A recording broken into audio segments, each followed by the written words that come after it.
I didn't drink there because I'm almost 5 years sober. Thanks. Yeah, it's been a journey. Anyone else struggle with booze here? Well, clearly. I mean, look at you animals. But yeah, when I was really bad, because I am from Chicago, as Katie mentioned, I got a new therapist, and this is when I was really bad. And he was like, "How often are you drinking?" It was our first session. And I told him, I was like, "I'm drinking all the time. It's bad. It gets really bad." And he was like, "I'm concerned that you may be drinking at work." And I was like, "Don't be ridiculous. I don't work." The hell are you talking about?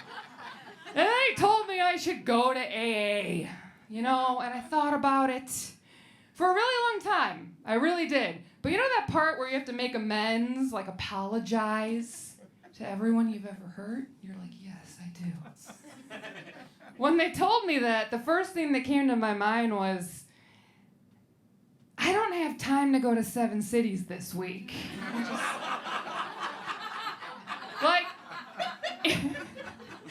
In order to apologize, you know what I'd have to do? This is the only thing I think I could do that would really get my point across. I'd have to rent a plane with one of those big-ass banners on the back. You know what I'm talking about?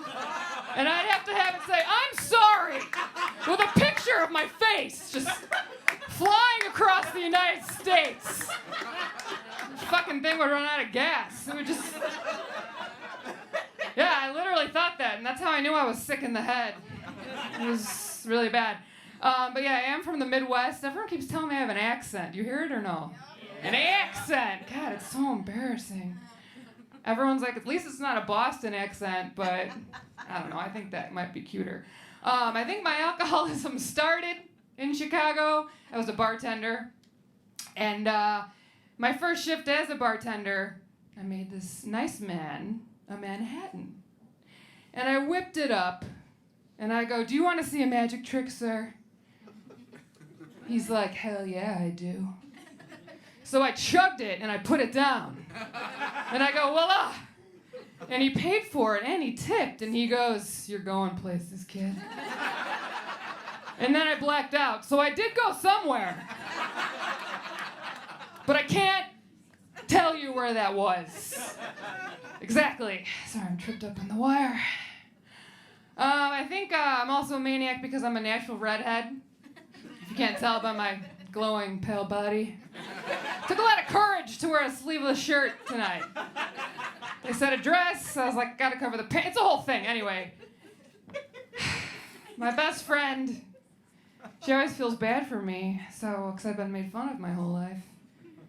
So she sends me articles, and she sent me an article the other week, and it said, redheads are considered to be smarter than the average person. So I was like, am I a genius? I gotta look this up. So I go on Google, and I type in, are redheads? And the first 3 things that came up were crazy, albino, and going extinct. Yeah, it's been weird. So I've had like this weird thing with beauty. Like, I don't really know how to feel about it. I read that in certain cultures, they say that if you can stop a man in his tracks, you're considered beautiful. And I stopped a homeless man once. He called me a whore. Anyway, this has been fun. Thank you guys so much.